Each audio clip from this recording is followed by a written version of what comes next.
Hoy queremos hablar, hermanos, acerca de un tema muy maravilloso que hemos titulado El orden de Dios al crear al hombre, porque hay que tocar esos puntos primero y luego entrar en la parte de la responsabilidad del hombre, ¿verdad? Que Dios le ha dejado según la Biblia, como para que ejerza su trabajo como esposo y también como padre de familia, hermanos, que a veces no sabemos nosotros que la Escritura tiene todos estos detalles, hermanos, a plenitud. Bendito sea el nombre de Dios, con una explicación o con una exposición bastante clara.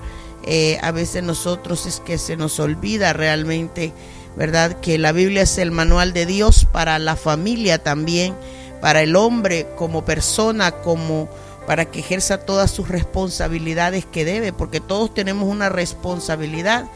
Ahorita vamos a hablar del tema de lo que es el hombre, pero después de esto vamos a hablar de lo que le corresponde también a la mujer, ¿verdad? Como esposa y como madre de familia.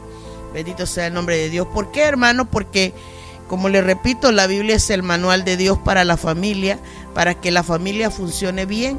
Y Dios da las indicaciones, las da, hermanos, tan precisas sobre cada uno de nosotros, sobre el esposo, sobre las esposas, sobre los hijos, para que el trato, el trabajo, la responsabilidad de cada uno, ¿verdad?, sea aplicado y también, hermanos, con esto pueda ejercerse también que el matrimonio o el hogar no desaparezca, porque todas estas cosas van desapareciendo lentamente, hermanos, en esta sociedad, y los roles de las personas cambian, bendito sea el nombre de Dios, pero no cambian porque Dios quiere. La Biblia da, hermanos, el funcionamiento correcto de las cosas, y por eso es que la familia siempre está en peligro, hermanos, en un peligro continuo de los ataques del enemigo, y tenemos que ser muy inteligentes para nosotros mirar estas cosas. Así que primero vamos a entrar por el orden de Dios al crear, ¿verdad? Y por qué creó al hombre, cómo Dios llama al hombre. Vamos a leer la palabra de Dios en el libro de Génesis, capítulo 1, verso 26. A la letra nos dice así la palabra: entonces dijo Dios, hagamos al hombre a nuestra imagen, conforme a nuestra semejanza, y señoree en los peces del mar, en las aves de los cielos, en las bestias, en toda la tierra, y en todo animal que se arrastra sobre la tierra. El Señor, hermanos, añada una bendición muy grande a nuestras vidas a través de esta palabra de Dios. Bien, lo primero que dice ese versículo, hermanos, es que este Dios de nosotros, ¿verdad?, hizo al hombre, ¿verdad? Él en conjunto, hermanos, se supone que Él estaba poniéndose de acuerdo con la Trinidad, bendito sea el nombre de Dios, cuando Él dice, hagamos al hombre a nuestra imagen y semejanza. ¿Sabe que una de las cosas que yo observo es que Dios creó todas las cosas, hermanos? Es como la preparación, hermanos, del espacio, del lugar en donde el hombre tenía que habitar, pero Dios lo preparó de antemano. Por eso es que en el tema de la creación nosotros vemos que Dios fue un Dios ordenado todo el tiempo, desde el principio. El primer versículo de la palabra de Dios nos dice que la tierra estaba desordenada y estaba vacía, es decir, que era un caos. Eso es lo que nosotros interpretamos de eso, hermanos. Cuando la Biblia dice en el libro de Génesis que la tierra estaba desordenada, es porque lo estaba, no tiene error en eso.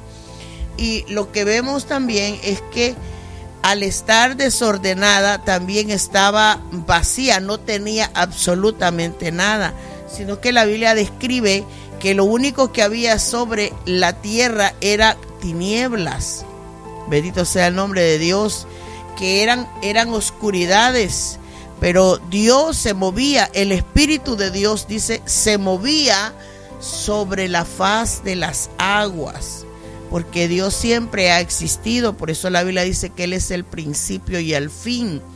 Este Dios tiene una eternidad, hermanos, un Dios que nunca muere, sino que ha existido desde antes de los tiempos. Y nosotros nos moriremos y Él seguirá siendo Dios, ¿verdad? En el orden de Dios al crear, Él crea todas las cosas, todos los elementos que se necesitaban, tanto en la tierra como en el agua, como también en la expansión de los cielos. Él hace separaciones de la luz, de la noche, hace separación del agua, de la tierra, y todo eso es porque el Señor sabía que para poner a habitar al hombre tenía que haber un espacio adecuado para que el hombre pudiera vivir, ¿verdad? Hizo que la tierra produjera seres vivientes, hizo que el agua produjera seres vivos también, y también fue hecho toda especie de animales. En todos lados hubo creación de Dios, pero al final Él crea al hombre, y a pesar de que según el orden de la creación fue el último en hacerse, fíjense que la Biblia dice que en este orden de Dios, Dios lo pone sobre como corona de la creación. Esa es una de las cosas en el orden de Dios. Dios es el que pone al hombre como corona de la creación. De todo lo que Dios creó, que todo es bueno. Usted sabe que la Biblia dice, y creó Dios tal cosa y vio que era bueno en gran manera. Y vio que era bueno, dice la palabra de Dios, en todas las cosas. Dice que Dios vio que era bueno, y todo decía, y vio Dios que era bueno. Pero cuando Él hace al hombre, Él dice que este hombre fue hecho, y dice que también Dios vio que era bueno en gran manera, y lo pone como corona de la creación. Bendito sea el nombre de nuestro Dios. ¿Por qué, hermanos? Porque Dios quería que el hombre se distinga, ¿verdad? De la forma, en la forma de su hechura. Todas las cosas fueron hechas por el poder de la palabra de Dios. Él decía, hágase la luz, y aparecía la luz. Pero como creador, a la única criatura que hizo con sus manos fue al hombre. O sea, el poder de Dios está en Él en todo. Y cuando el Señor hablaba, las cosas se creaban.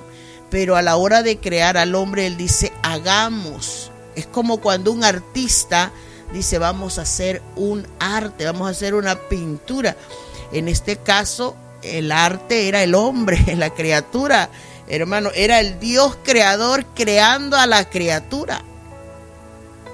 Y por eso es que se considera que el hombre es corona de la creación, porque Dios lo hizo distinguir en la forma como lo hizo con sus propias manos, dice la Biblia. Lo hizo, hermanos, del polvo de la tierra.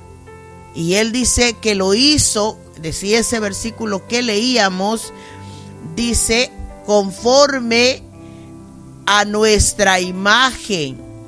Hagamos al hombre a nuestra imagen, conforme a nuestra semejanza. Es decir, que si nosotros queremos hacer una figura de Dios, es más o menos parecida a la de un hombre. ¿Por qué? Porque Él puso el sello de su semejanza en el hombre. ¿Y qué es la semejanza, hermanos? La semejanza, dice el concepto, que es cuando las cosas se parecen, se afinan, tienen una similitud. Bendito sea el nombre de Dios. O sea, es como una comparación. Y ahí el hombre entra, hermanos, como criatura de la creación, pero es también decidido por Dios que iba a ser corona de la creación. Y una corona, hermanos, normalmente se pone arriba. O sea, es decir, que Dios desde el principio puso que el hombre fuese puesto arriba de su creación. Y por eso es que Él dice en el versículo, y señoré, porque señorear, hermanos, es un concepto que nosotros vemos en la Escritura, ¿verdad? De señorear es para que la persona pueda de alguna manera mandar o dominar como dueño las cosas, ¿verdad? Para que ponga sobre él aquello que se le ha puesto como encomienda. Señorear es, la Biblia dice, sojuzgar. De alguna forma, ese término es como dominar a la creación. Escuche bien, ponerla bajo su mando, ponerla bajo su disposición. Entonces, Dios le dio al hombre el dominio para eso. Lo hizo que el hombre fuese el que tuviera el poder y la autoridad para que se apoderara de lo demás. En otras palabras, hermanos, cuando el Señor dice, y señoré en los peces del mar, en las aves de los cielos, en las bestias, en toda la tierra. Eso quiere decir, Dios le ejecutó dominio para que Él domine sobre la tierra y sobre la creación. Y escuche bien, porque dice, señoré en los peces. O sea, que tenga esa autoridad y también el derecho de, porque a eso se refiere como corona de la creación. Dios lo pone a él como este pasaje, hermanos, nos habla a nosotros de que aparte de que esta creación de Dios es perfecta, lo distingue del resto de la creación, ¿verdad? Y aunque esta creación que era tan maravillosa, Dios también lo hace del polvo de la tierra con el propósito de que el hombre entienda que va a vivir en un mundo, pero que recuerde que es frágil, porque el polvo es, hermanos, el recuerdo de la fragilidad del hombre. Dios le pone como corona para el dominio de las cosas, pero también dice la palabra de Dios en ese versículo que Dios lo pone a él para que sea como el mayordomo de la creación, el que pueda tener, hermanos, el dominio. Y eso es algo, hermanos, que nosotros vemos aquí en la palabra de Dios, la fragilidad, o sea, lo frágil que es también, lo débil en otras palabras, porque a pesar que fue hecho por el creador más grande, hermanos, que hay en el planeta Tierra o en el mundo entero, la Biblia dice en el libro de Job, capítulo 34, 14, si él pusiese sobre el hombre su corazón y recogiese así su espíritu y su aliento, toda carne perecería juntamente y el hombre volvería al polvo, dice Job. ¿Por qué? Porque, hermano, basta con solamente un toque de Dios para quitarle la vida al hombre, quitarle el aliento que él le dio, para que el hombre perezca y que recuerde que es polvo, que del polvo viene y que al polvo va a volver. Y esto es para todo el mundo, hermanos.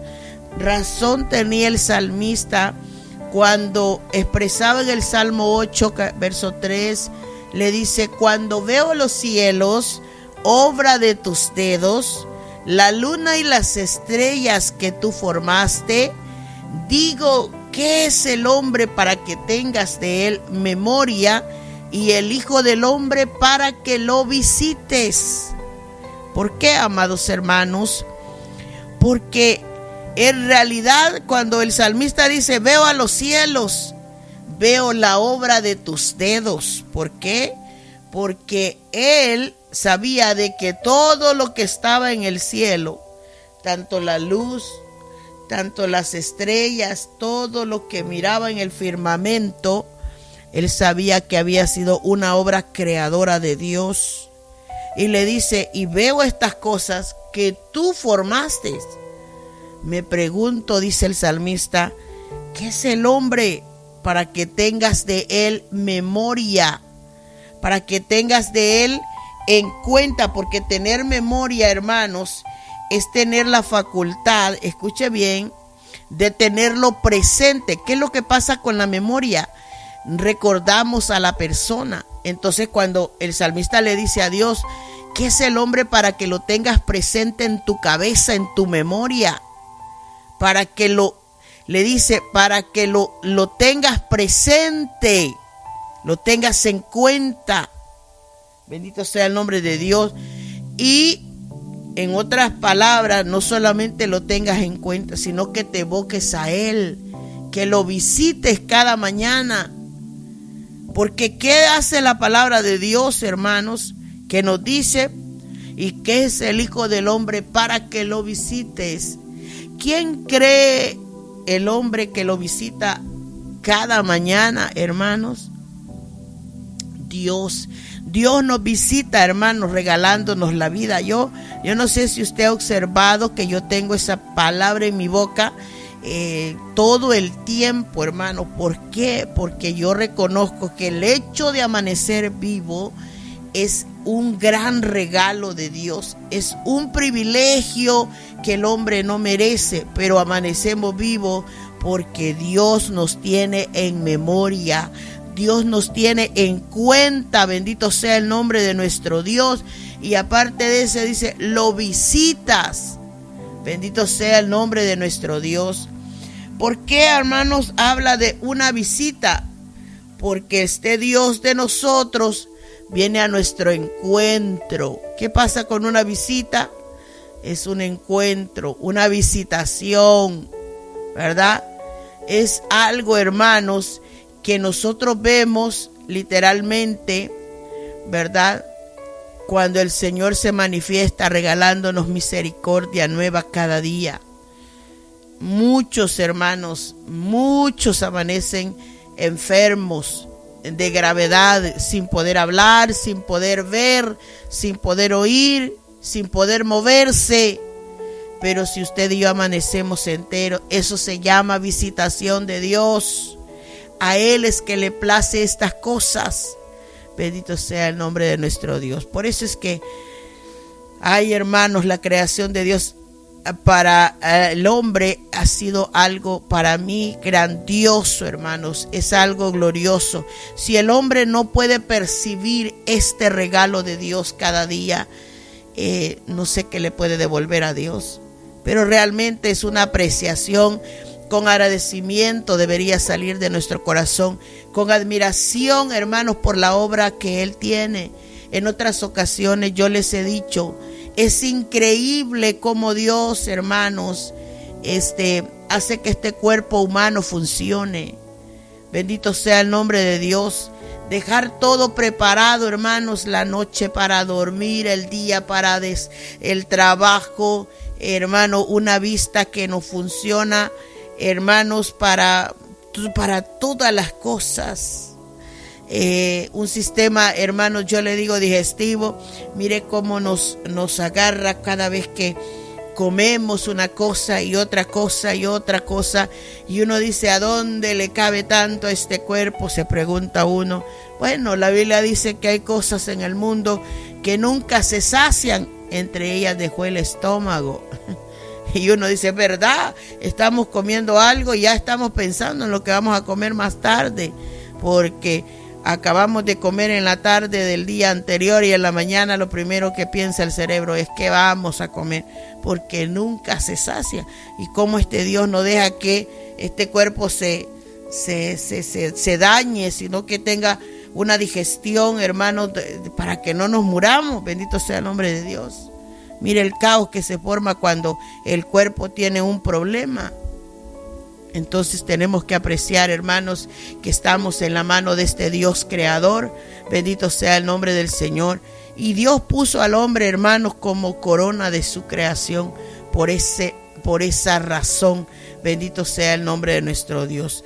Dios, hermanos, nos ha mostrado que el hombre ha recibido todo de parte de Dios. Por lo tanto, el hombre depende de Dios.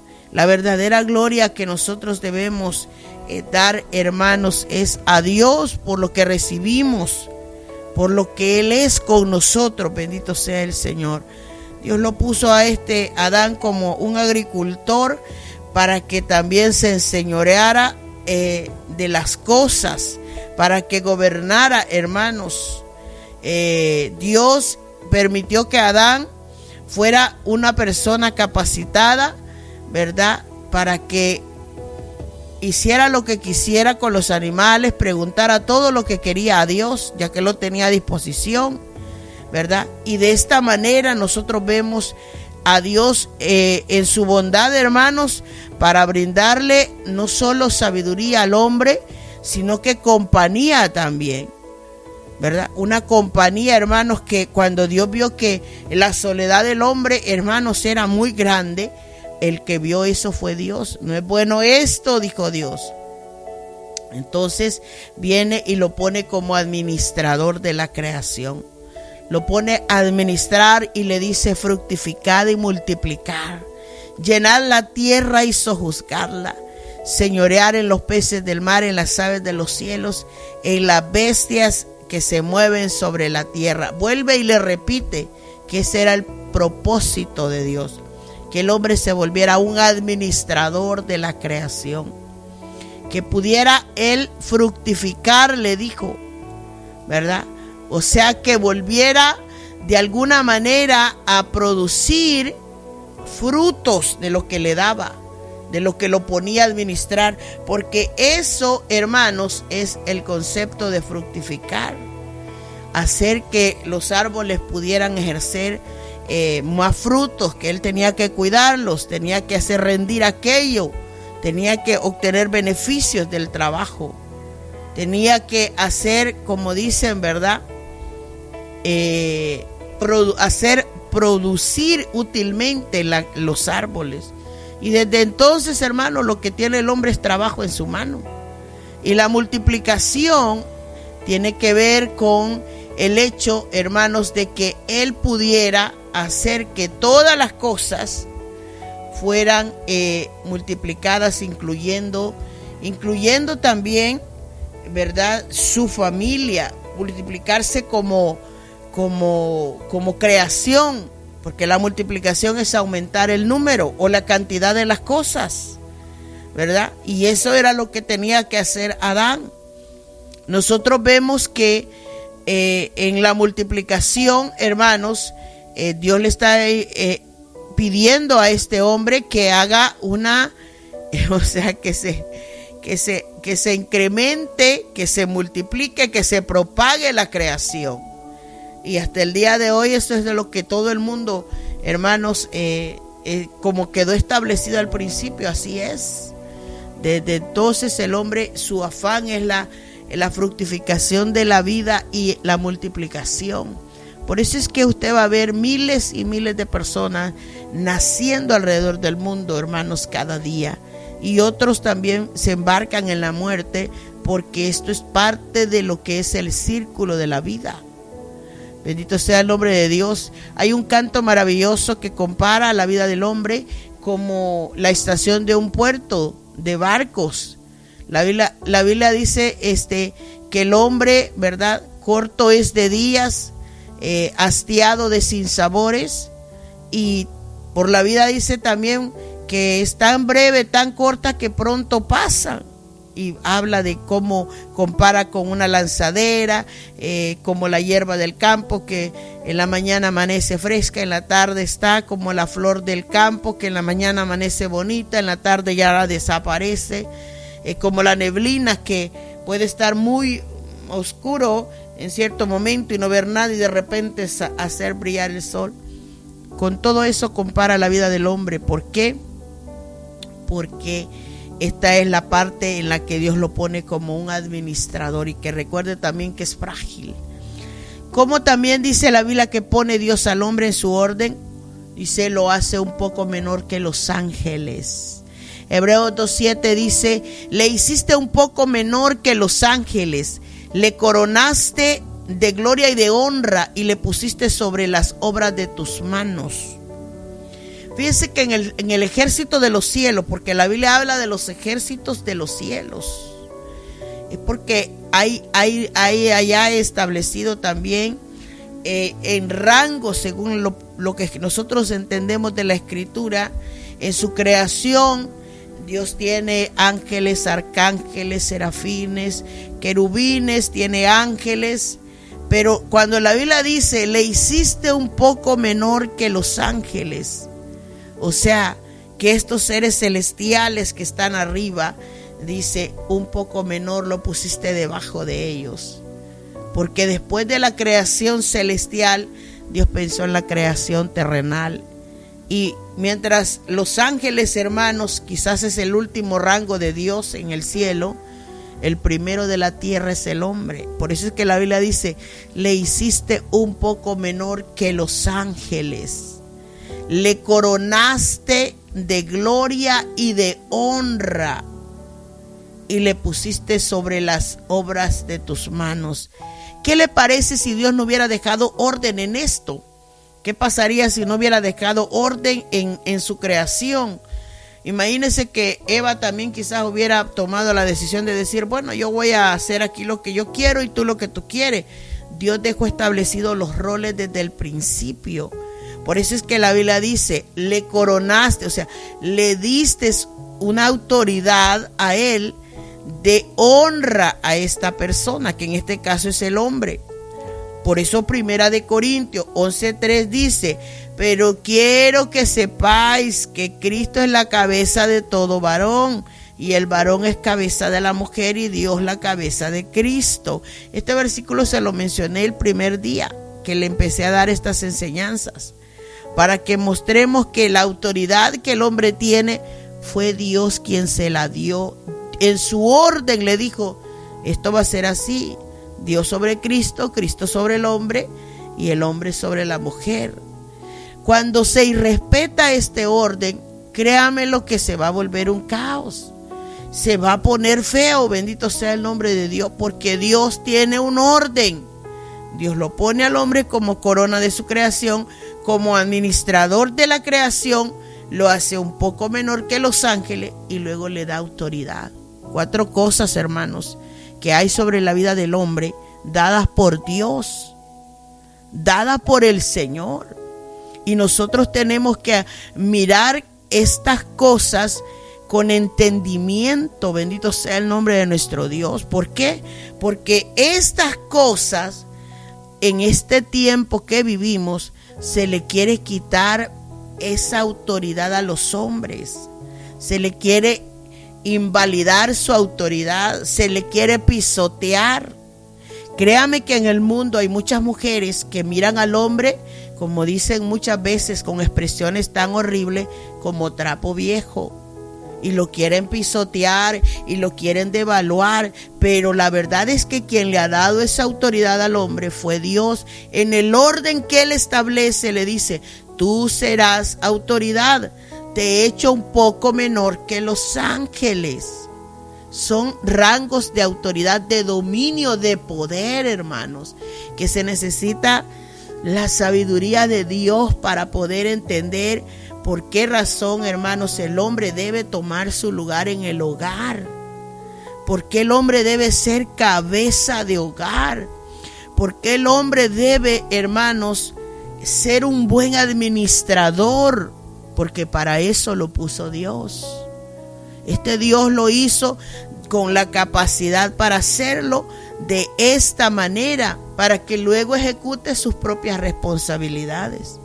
Por eso es que yo titulé, amados hermanos, el orden de Dios al crear al hombre y las responsabilidades que tiene como esposo y como padre. ¿Qué dice la Biblia al respecto?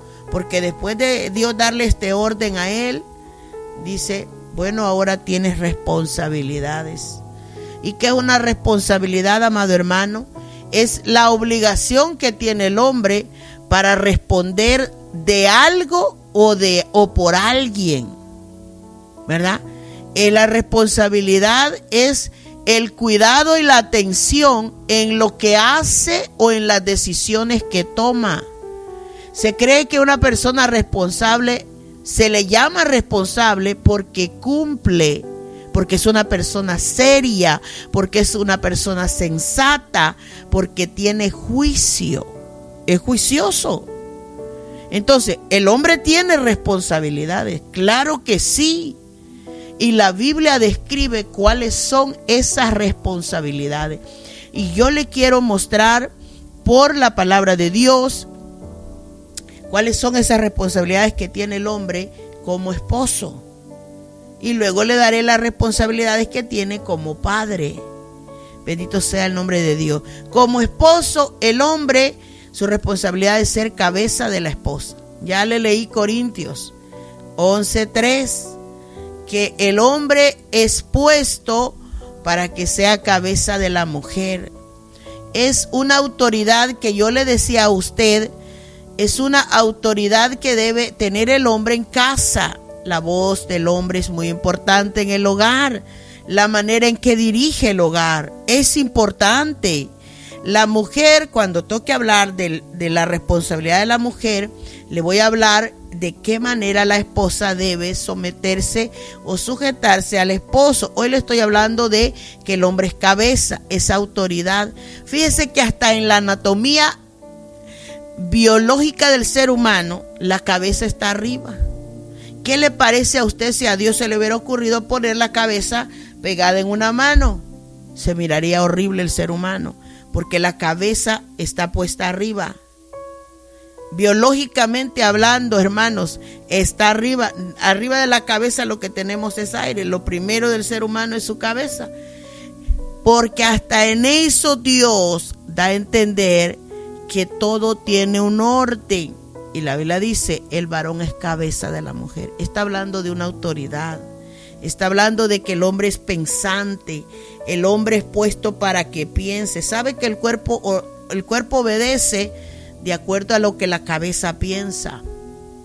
Es importante, hermanos, que los hombres tomen autoridad en el hogar para poder dirigir la casa. Bendito sea el nombre de Dios. Pablo repite esto, hermanos, en la carta de los Efesios.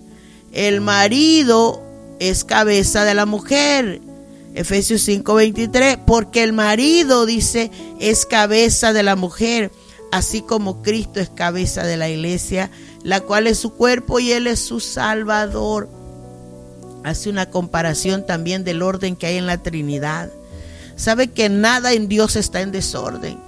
Y si hay desorden, lo creamos nosotros, no Dios. Sabe que en la Trinidad hay un orden en el cielo. Mire, el Señor le hablaba de que le dijo arcángeles, ángeles, serafines, querubines, ¿verdad? Y todo tiene un orden en el cielo, aún en la Trinidad. Dios Padre, Dios Hijo, Dios Espíritu. Y todos tienen una función diferente. Y todos son uno en Cristo, dice la Biblia. Entonces, esa misma unidad que está, ese mismo orden y esa misma unidad que está en todas las cosas, es lo que Dios quiere en las casas.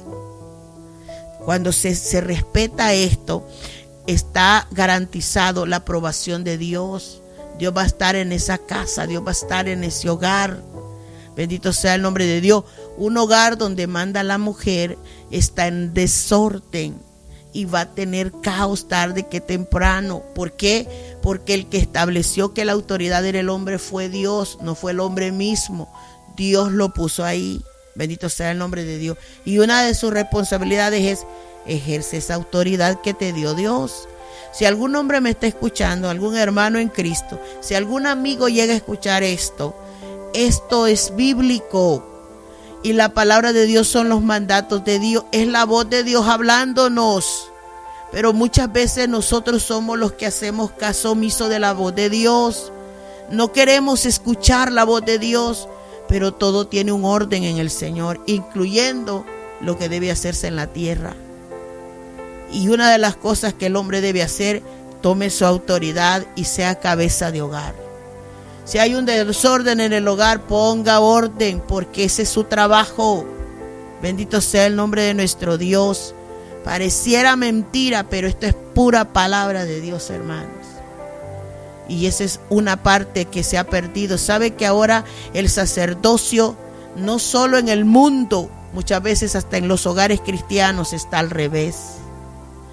Y estas cosas deben preocuparnos, deben afligirnos, porque cuando hay desorden, el único que hace fiesta es el enemigo. Porque para eso dice la Biblia ha venido Satanás, para matar, hurtar y destruir. Satanás se ríe, hermanos, cuando ve que un hogar está cabeza arriba. ¿Por qué? Porque él sabe que lo que vienen son efectos después del desorden, del caos. En un hogar, hermanos, el Señor dijo, ustedes van a ser la autoridad. Deberíamos tener, hermanos, y Dios nos ayude, hermanos, a que los hogares haya un orden, hermanos, en estas cosas. Bendito sea el nombre de Dios. Y tenemos que orar por esto, porque si hay alguien que ha querido pisotear el sacerdocio del hogar, es el enemigo, hermanos, quitándole este derecho, esta obligación que tienen los hombres como cabezas de hogar. Y las mujeres tenemos que ponernos a pensar también. Por eso es que a veces cuesta entender, hermanos, que no se trata de dejarnos mandar, es que se trata de obediencia a la palabra de Dios. Más allá del amor que podamos tenerle al esposo, es amar a Dios y su palabra. Si yo soy una mujer rebelada contra mi esposo, ¿sabe contra quién me rebelo primero? Contra Dios y luego contra mi esposo. Pero si yo soy una persona que amo a Dios, que obedezco a Dios, entenderé esta palabra y por lo tanto el Señor me dará el espíritu que necesito para obedecerla. Y no sentiré que es un yugo para mí, sino que sentiré que es algo con lo que yo puedo bregar. Pero ¿qué se necesita para esto? El Espíritu de Dios y un espíritu de sabiduría para entender. Eso es todo lo que se necesita. Y buena voluntad para ceder a la palabra de Dios, que eso es lo que más pelea el hombre, hermanos, contra sí mismo. Entonces, la primera responsabilidad del hombre es ser cabeza, sea autoridad en su casa. Segundo, hermanos, segunda responsabilidad del hombre como esposo es amar a su mujer.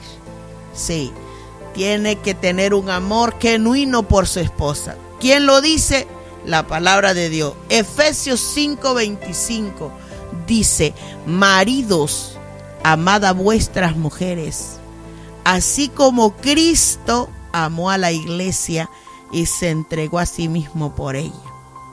Mire, el pedido lo hace Dios, una orden, un mandato: amar a vuestras mujeres, dice. Y pone una comparación, así como Cristo amó a la iglesia. ¿Y quién es la iglesia? Nosotros somos la iglesia. ¿Y qué hizo Cristo en amor? Entregó su vida por nosotros. ¿Acaso no es eso lo que dice Juan 3:16? Porque de tal manera amó Dios al mundo, que dio a su Hijo unigénito, para que todo aquel que en él crea, dice, o cree, no se pierda, mas tenga vida eterna. Eso que hizo Cristo en la cruz del Calvario, esa muerte tan horrenda que la Biblia dice, muerte de madero, muerte de cruz, entregar su vida. ¿Sabe por quién lo hizo? Por la humanidad, a la que ahora le ha dado el título de Hijo de Dios. El que cree será salvo. Entonces, ¿cómo muestra Dios su amor con la iglesia de Cristo? Mire, que la ha apartado, la ha separado. Él es nuestro Dios. Él entregó su vida por nosotros. Y entonces ahora el plan es que nos va a llevar a vivir con Él. Por eso la Biblia dice, hermanos, que el amor de Dios es tan grande, es tan inmenso, que no hay manera de caber en este mundo. No hay anchura, no hay altura y no hay profundidad que el amor de Dios no se vea, no se muestre. Todo está dado por puro amor y misericordia.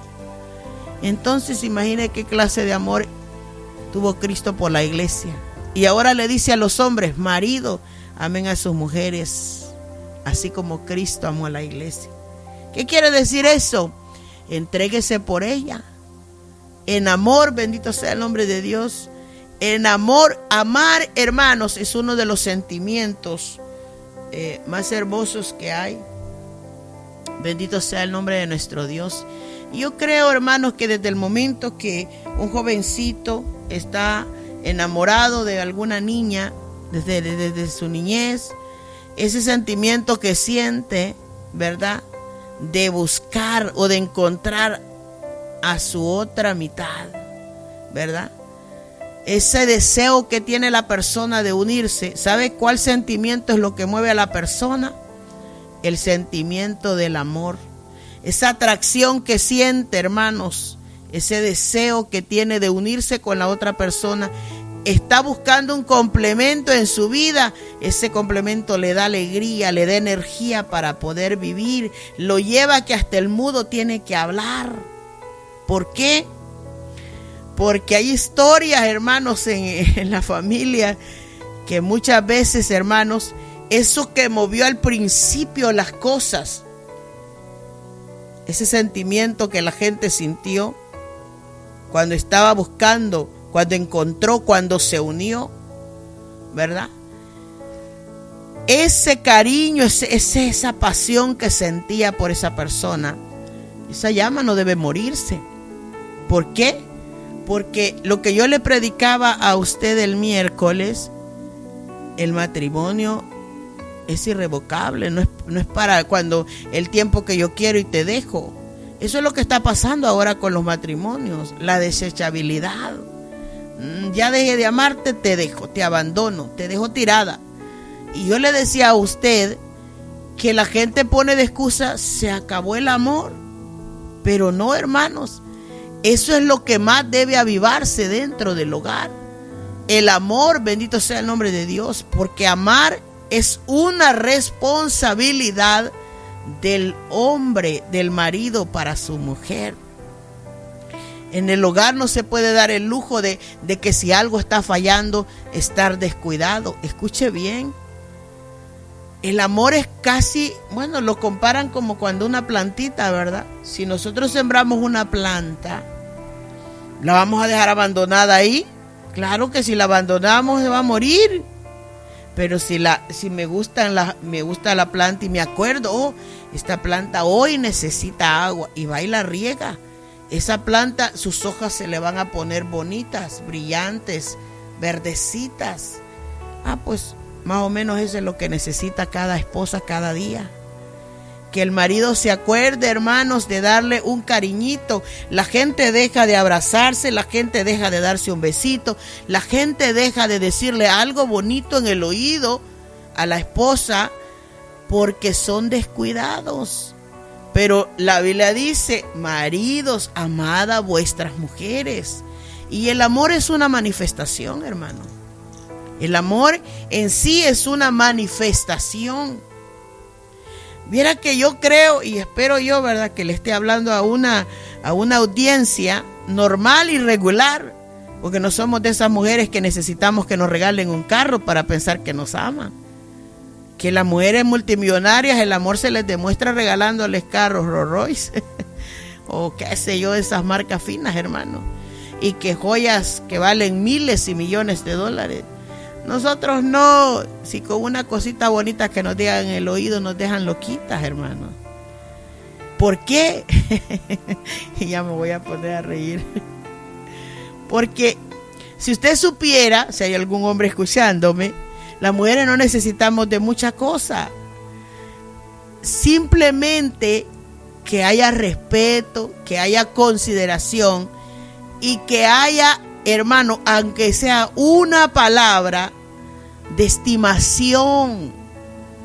Bendito sea el nombre de Dios, porque son pequeñas cosas las que necesita hacer el hombre para que una mujer se sienta amada. Bendito sea el nombre de nuestro Dios. Mire, cuando el hombre anda en silencio en la casa y uno se pregunta ¿qué le pasará? Y dice, ¿qué tendrá? ¿En qué andará preocupado?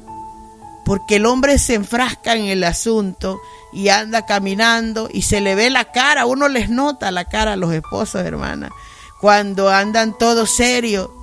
Y en vez de saludar con un abrazo, lo primero que desborda es la preocupación y el rostro que no les colabora, bendito sea el nombre de Dios. Pero la Biblia dice como mandato, como responsabilidad, el amor debe fluir, El amor no es algo que se debe pedir. Las mujeres no debemos pedir amor. El hombre tiene que proporcionarlo y la mujer corresponderle, ¿verdad? Pero después le voy a hablar del tema de las mujeres. Hoy estamos hablándole de los hombres. Maridos, amad a vuestras mujeres, dice Colosenses 3:19, y no seáis ásperos con ellas. Mira que yo me quedo pensando, ¿por qué este Dios de nosotros fue tan tremendamente dejar cada palabra en su lugar definido? Mire, hermano, ese versículo de Colosenses es de nuevo el recuerdo de que el hombre debe amar a su mujer y que lo que no debe ser es ser áspero. Escuche bien, la asperosidad tiene que ver con el hombre que es grotesco. Bueno, el concepto dice unas cosas tan tremendas, hermano. El concepto dice unas cosas tan fuertes, que dice que la persona áspera es ruda, es seca, es duro, es agrio, es avinagrado. Ay, Dios mío, no sabía yo que avinagrado estaba aquí en el concepto, hermano. Es ácido. Ay, qué terrible. Es arisco. Es insociable. O sea, no se sabe relacionar. Es intratable. Es desabrido. Es una persona enojosa. Es brusco. Es tosco. Es difícil. Es distante. Una persona áspera, hasta violenta es enojado, se pone furioso, es severo, es una persona rígida. ¿Y cuánta gente así hay en el mundo, hermanos? ¿Cuántos esposos se comportan de esta manera? Pero la Biblia dice, maridos, amad a vuestras mujeres y no seáis ásperos con ellas. O sea, si tenemos que enojarnos, tenemos que tener dominio de ese enojo. Si una persona es violenta, tiene que correr a Dios y decirle, yo tengo este mal dentro de mí y no quiero ser así. No quiero comportarme de esta manera. Mire, lo contrario de la asperosidad es la amabilidad, es la dulzura, es lo delicado, es cuando una persona es sociable, es cortés. Entonces, pero hay mucho hombre que se porta de esta manera. Y yo sé, hermanos amados, que este es un punto tan delicado, porque nosotras las mujeres no le queremos decir en su cara a veces al hombre, oye, qué áspero llegaste. O no le queremos decir, mira qué brusco te portas, mira qué tosco me tratas, o mira qué duro eres. Cuando los hombres son malcriados, hermanos, que en vez de un cariño le dan una asperosidad a su mujer, como dice el concepto, avinagrado. ¿Sabe? Nosotras las mujeres sabemos lo que es el vinagre. El olor del vinagre es, hermanos, un poco, ¿cómo se llama? El olor del vinagre es feo porque tiene una acidez bien fea que golpea en la nariz. Y dice el concepto que la persona áspera es avinagrada. ¡Ay, Dios eterno! Perdone que me ría, pero es que de verdad, en realidad, si nadie le ha dicho, y ojalá que esta palabra alguien la escuche hoy y en el futuro y entienda que el hombre áspero no es correcto su comportamiento, que toda esa rudeza, toda esa sequedad que tiene el hombre, toda esa dureza, de nada le sirve. La Biblia le dice, tienes que ser blando, tienes que amar a tu esposa, tienes que ser amable con tu esposa, tienes que ser dulce con ella. La asperosidad no es buena en ningún ser humano. Pero ¿por qué la Biblia le dice a los hombres, no seas áspero con ella?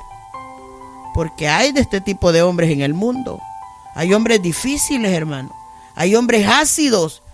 Hombres que de su boca solo salen cosas horribles, malas palabras, malos tratos. no saben dominar sus emociones, tienen malos momentos, no saben dominar una buena conversación si no están insultando. ¿Por qué? No saben llevarse bien con nadie porque no son sociales. Ven a la mujer platicando y ya están mirándola horrible. ¿Por qué? Porque son insociables. No saben llevarse bien con el mundo. ¿Y qué dice el concepto de la asperosidad?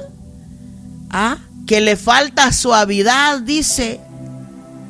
Que es antipático, que le falta afabilidad. No, esto está horrible. ¿Y qué dice el versículo? Se lo voy a volver a repetir. Maridos, amad a vuestras mujeres, no seáis ásperos con ellas. Si yo le hiciera un examen a 100 mujeres casadas y entre ellas le preguntara yo esta pregunta, si en algún momento del matrimonio los maridos han sido ásperos, yo creo que todas llenaríamos, aunque sea una casillita chiquita. ¿Por qué? Porque esto tiene que ver con conducta, tiene que ver con momentos. No es que sean ásperos todo el tiempo, pero a todos nos manda Dios a tener dominio propio. Todo sentimiento, hermanos, todos nos enojamos, todos de alguna manera somos llevados a momentos difíciles de la vida, pero no puede un matrimonio de 40 años, los 40 años ser áspero un hombre, hermano. No. Mire lo que dice el concepto, hermanos.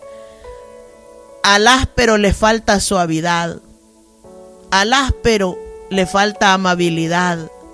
Y esas cosas, hermanos, yo creo que cuando una persona es amable, la amabilidad gana terreno en muchos aspectos, hermanos. Nosotros tenemos que entender, hermanos, que estas cosas que la Biblia nos demanda no son fáciles, pero tampoco difíciles. Ese es el detalle. No es que sean pedidos de Dios que no podamos llevar, sino que si hay personas que tienen estas actitudes, la Biblia también proporciona las maneras en que una persona puede curarse. Hay veces que las personas son ásperas porque están en amargura, andan enojados, andan llenos de ira, quieren gritar, quieren maldecir. Pero la Biblia dice: quítense de vosotros estas cosas. Efesios 4:31 dice: sea quitado de vosotros toda amargura, o quítese de vosotros toda amargura. Porque si hay algo que el hombre tiene dentro de su corazón, tiene que correr a Dios para pedirle, pero no venga a desquitarse la amargura con la esposa que tiene en casa. Alabado sea el nombre de nuestro Dios. ¿Está enojado con algo, con la vida? ¿Con qué está enojado? Averigüe contra quién es el enojo y traiga ese enojo a la presencia de Dios y dígale: Señor, hoy estoy enojado.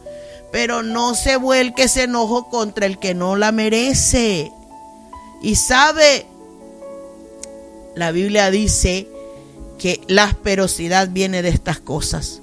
Cuando la gente está amargada, está enojada, cuando las personas están, hermanos, con ira, quieren maldecir, quieren gritar, y por eso es que se vuelve, como dice el concepto, ¿verdad? Se vuelven, amados hermanos, todos ásperos, todos violentos, todos furiosos, todos enojados, avinagrados, secos, duros. Pero no debería ser así, porque el matrimonio, hermanos, es para disfrutarlo. Y el hombre, ¿sabe que al hombre es que le dice la Biblia esto? No seas áspero con ella. Por eso es que si algún hermano, ¿verdad?, si es humilde de corazón y reconoce: yo soy duro en algo, yo soy áspero en esto, ¿sabe qué? Tiene que correr a Dios y hablar de ese asunto con Dios. No puede el hombre maltratar a su mujer con estas cosas. ¿Sabe que no hay cosa que hiera más a una mujer? Así como una mujer es fácil para ser agradada, con una cosa de estas también la pueden herir y la pueden hacer decepcionar, hermanos. Porque cuando uno ve estas actitudes, sinceramente, a veces uno se pregunta en la cabeza, Señor, ¿en qué me metí? Dice uno. O tal vez se le puede cruzar a uno cierto pensamiento de separarse. ¿Por qué? Porque cuando una persona vive en amarguras, hermanos, ¿quién la aguanta? Bendito sea el nombre de Dios. Yo creo que es algo que debemos analizar con conciencia para que no seamos así, hermanos amados. Número 3, ya voy a dejar en paz el punto número 2, que debe amar a su esposa. El punto número 3 dice, debe respetar a su esposa. Primera de Pedro 3:7 dice, vosotros maridos, igualmente vivid con ella sabiamente, dando honor a la mujer como a vaso más frágil y como a coherederas de la gracia de la vida, para que vuestras oraciones no tengan estorbo. ¿Sabe? Cuando la Biblia dice que debe vivir con ella sabiamente, dando honor a la mujer, cuando se le da honor a alguien es respeto, hermanos. Se llama respeto. El hombre debe caminar todo el tiempo respetando a esa persona, hermanos. Respetando a esa persona porque la ama, porque la mira con consideración. Porque la persona que respeta, hermanos, no solamente es cortés, sino que está tan pendiente, ¿verdad?, de esa persona, que lo que quiere es, de alguna manera, dice el concepto, veneración, pero no es una veneración de adorar a la mujer, porque venerar a alguien es adorar a alguien. Más bien diría yo que es, hermanos, ese aspecto, hermanos, de sumisión. Es que hay responsabilidad grande tanto en el hombre como en la mujer. Bendito sea el nombre de Dios. También más adelante usted se dará cuenta que a la mujer le pide lo mismo. Más adelante en la próxima enseñanza usted va a ver que Dios también le manda a la mujer y le dice, respeta a tu marido. Pues es lo mismo que le pide al hombre, nomás que se lo pide de una manera en donde le dice, vive con ella sabiamente. Dale honor a la mujer como a vaso más frágil. ¿Por qué? Que debe entender, hermanos, el hombre, que la mujer merece consideración y respeto, que debe ser tratada de una manera como dice ahí. ¿Sabe? Es cierto, la Biblia no se equivoca, hermanos. ¿A qué se refiere la fragilidad? La fragilidad, hermanos, se refiere a que una persona se puede romper pronto, se rompe rápido. Porque la fragilidad viene como cuando un vaso de vidrio. Ese material es frágil, es débil. Y lo que quiere decir es que la mujer es frágil porque es débil, que tiene poca fuerza comparada con la del hombre, que tiene menos resistencia. Por eso es que yo creo que en este matrimonio que Dios establece, le habla al hombre que tenga cuidado en el trato de vivir con una persona así. Y el primer punto anterior, el donde decía no sea áspero, y ahora le dice, recuerda que ella es vaso frágil, le está diciendo, ella es una persona sensible. Y por eso es que usted va a ver este dicho mundial, que las mujeres lloramos por todo. ¿Pero por qué? Porque el llanto es parte de la fragilidad de la mujer. Por eso cuando el hombre dice una cosa fuerte, a veces la persona llora por lo fuerte de la palabra y a veces solo por lo fuerte del gesto. Porque somos frágiles. Nos quebramos con poquito, vaya, es lo que le quiere decir. Y muchas veces el hombre tiene que tener eso en cuenta, hermano. Aparte de eso, que una persona que trata así a su esposa, dice, va a tener problemas a la hora de orar, no va a tener paz, va a tener un estorbo. Va a tener un estorbo. ¿Y qué quiere decir eso?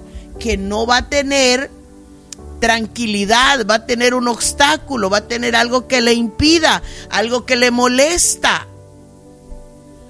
Y es cierto, hermano, se experimenta en el hogar eso. Cuando andamos de alguna manera confrontados con el esposo o el esposo con la esposa, no se puede ni tener tranquilidad en la mente y no se puede concentrar en una buena oración. Y tiene razón la Biblia cuando dice va a tener un obstáculo, un impedimento. Por eso es que muchas veces vemos nosotros que los problemas deben arreglarse de la manera correcta. Como dice el consejo, háganlo con sabiduría, hombre. Vive con ella sabiamente. Tiene que pensar. Yo creo que cuando el hombre está enojado, pienso yo, debe pensar quién lo hizo enojar, de dónde procede su enojo. ¿Es necesario que se desquite con la persona que tiene enfrente? ¿Es necesario que se desquite con la esposa? ¿Es la esposa la que le ocasionó el problema? Porque todo esto afecta a los hogares. Todo esto afecta a las familias, hermanos. Y yo le podría seguir diciendo más, pero quiero darle los otros 2 puntos. Y tengo poco tiempo. ¿Qué debe hacer el hombre con la esposa? Debe ayudarla y debe confortarla. Primera de Samuel 8. Primera de Samuel 1:8. Dice, y Elcana su marido le dijo, Ana, ¿por qué lloras? ¿Por qué no comes? ¿Y por qué está afligido tu corazón? ¿No te soy yo mejor que 10 hijos? Aquí había una situación, hermanos. Era un matrimonio. Era Ana y Elcana, el marido de Ana. Ella lloraba todo el tiempo porque no podía tener hijos. La Biblia dice que oraba por mucho tiempo, hacía largas oraciones, afligía su alma delante de Dios todo el tiempo. Pero llegó un momento en que también esta mujer lloraba incesantemente porque tenía un ataque contra ella y era otra mujer de Elcana que dice que se llamaba Penina. Y esta mujer dice que todos los años, esto está en Primera de Samuel, hermanos, los cristianos deben saber esto, Primera de Samuel capítulo 1, está esta historia de esta mujer, ¿verdad? Cuando la Biblia dice que esta mujer Penina, ¿verdad?, tenía hijos y Ana no los tenía. Y cada vez que Ana subía a la ciudad para adorar a Dios, para ofrecer sacrificios, llegaba el día en que este marido de ella, Elcana, ofrecía sacrificios.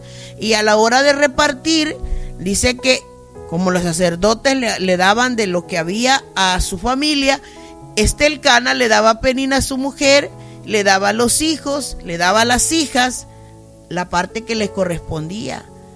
Pero a Ana le daba una parte escogida porque amaba a Ana, dice. Y aunque Dios no le había concedido tener hijos, pero su rival la irritaba, la enojaba, la entristecía. Escuche bien esta parte. Entonces Ana lo que hacía era que también Ana lloraba mucho y llegó al punto que no comía, dice la Biblia. Entonces ahí es donde entra el marido a consolarla, a ayudarla, porque cuando una mujer está en una situación, lo mínimo que puede hacer el hombre es preguntarle, ¿qué te pasa? ¿Qué te ocurre? ¿Por qué estás preocupada? ¿Por qué estás llorando? ¿Por qué has dejado de comer?, le dijo Elcana a Ana. ¿Por qué no comes? ¿Por qué está afligido tu corazón? Escuche bien. 1, 2, 3, 4 preguntas le hizo este hombre a esta mujer. 4 preguntas. ¿Por qué lloras? ¿Por qué no comes? ¿Por qué está afligido tu corazón? ¿No te soy yo mejor que 10 hijos? Porque esa última pregunta, cuando él le dice no te soy yo mejor que 10 hijos, muestra por lo menos una consideración del corazón de este hombre, como dándole una solución a esta mujer. No te preocupes si no tienes hijos, me tienes a mí. ¿No te soy yo mejor que estos hijos? O sea, le quiso decir, ¿no lleno yo tu corazón? Y dice la Biblia, escuche bien la reacción de Ana. Se levantó Ana y comió y bebió. O sea que la reacción de ese hombre hizo que Ana se levantara. Por lo tanto, el punto aquí es que los hombres deben ayudar a su esposa y deben confortarla también. Muchas veces a mí me da risa con mi esposo. No quería meter este punto, hermano, pero él todos los días me hace una pregunta: ¿todo está bien en casa? ¿Todo está bien? Él me lo dice todos los días, hermano, y a mí me da risa porque a veces sí tengo cosas que decirle, a veces tengo cosas que contarle que me pasan en el día. A veces no solo le digo todo está bien, le digo yo, pero a veces no, hermano, a veces hay problemas, a veces hay situaciones difíciles, a veces hay cosas que enfrentar, pero ¿qué hace? Entre ambos se ponen de acuerdo cómo salir de aquella situación. Pero aquí el punto importante es el deber del esposo. Debe ayudar a su esposa y debe confortarla. ¿Cómo un hombre va a ver triste a una mujer y no le va a preguntar qué le ocurre? ¿Cómo va a ver preocupada a su esposa y no va a tener la dignidad de decirle ¿por qué estás así? Pero yo he oído expresiones de personas que dicen está solo llorando, vive. ¿Sabe por qué? Porque ese hombre no es considerado. Porque ese hombre no sabe ni cómo resolver un problema tan pequeño como eso. Sabe que el Cana no le dio grandes soluciones. Le mostró atención a Ana. Le dijo, ¿por qué estás llorando? ¿Por qué has dejado de comer? Porque cuando una persona está llorando es que algo le ocurre. Porque cuando una persona deja de comer es porque algo le abate. Y lo mismo dice la pregunta: ¿y por qué está afligido tu corazón? Y sabe que una persona cuando está afligida, usted lo sabe. ¿Qué le ocurre a una persona afligida? Una persona afligida está triste. Una persona afligida está de alguna manera frustrada o adolorida. Está triste o desolado o apesadumbrado o abatido. Entonces, si uno ve a una persona triste, uno le pregunta: ¿te ocurre algo? ¿Te pasa algo? La pregunta es: ¿cómo va a estar triste la esposa o llorando la esposa? Y ese hombre tan insípido no le va a preguntar: ¿qué te ocurre? ¿Qué te pasa? ¿Sabe? Es responsabilidad del hombre ayudar y confortar a su esposa. Esa es responsabilidad del hombre. Así es que no le quiero meter más porque ya le voy a dejar que el Señor le ministre lo que el Señor quiera ministrarle a su vida. ¿Qué otra responsabilidad tiene el hombre? Tiene que suplir las necesidades del hogar. Y eso está dicho, hermano, desde el principio. Dice la palabra de Dios en Éxodo 21:10: si tomare para él otra mujer, no disminuirá su alimento, ni su vestido, ni el deber conyugal. Mire, el hombre debe suplir la necesidad de la esposa, llámese física o llámese emocional. ¿Por qué? Porque si en el tiempo de antiguo, imagine que los hombres les era permitido tener varias mujeres, dice Éxodo 21:10, tiene una esposa, pero si llegase a tomar otra mujer, dice, no disminuirá ni el alimento, ni el vestido, ni el deber conyugal. ¿Qué quiere decir eso? Que en el tiempo antiguo, antes, si tenían dos esposas, a las dos las tenían que mantener, a las dos les tenían que proveer comida, a las dos les tenían que proveer el vestido y también le debían proveer el deber conyugal. Y entonces eso era la ley permitida en el tiempo antiguo, pero hoy no es así. La palabra de Dios habla de que una sola debe ser la esposa, uno solo debe ser el marido. Pero la respuesta es que el hombre debe suplir la necesidad, debe dar alimento, debe dar vestido y debe dar también el cumplimiento del deber conyugal. Y eso dice la Biblia, porque eso también es una necesidad. Y entonces dice, cumpla con su deber conyugal. Y tiene que estar ahí para su esposa. Entonces, estas son responsabilidades que la Biblia nos muestra que debe tener el hombre, hermanos. Que debe tener el hombre dentro del hogar.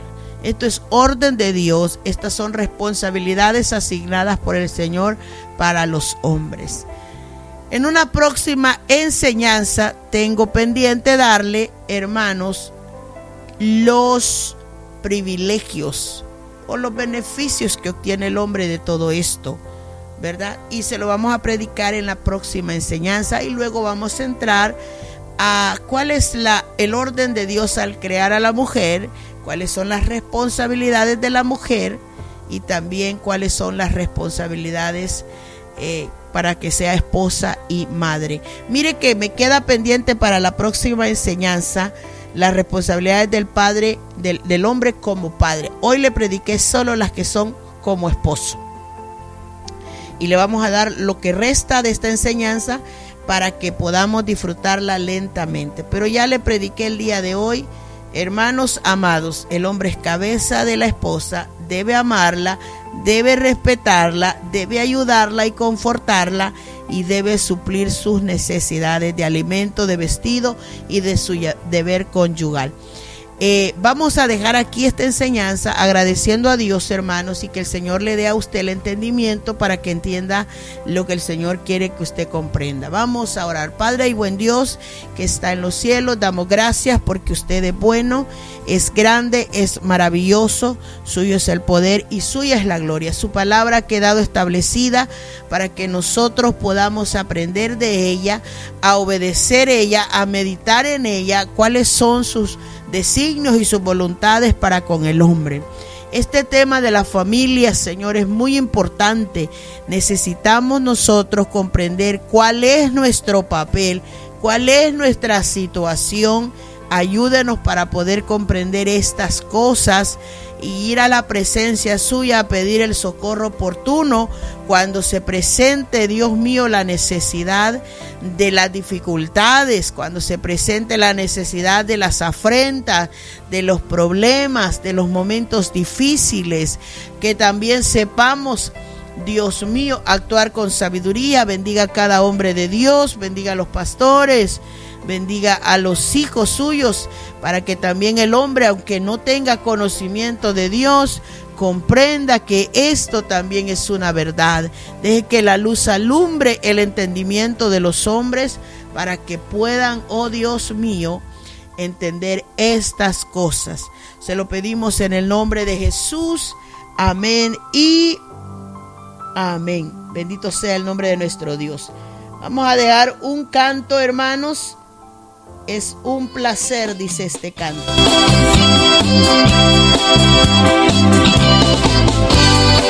La palabra del Señor dice que Jesús es el Rey de Reyes y el Señor de Señores. No hay otro amigo como Cristo. Por eso yo te invito a que confíes en Él y le adores conmigo en este canto. Es un placer, Señor,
Salvador. Maldito el hombre que confía en otro hombre,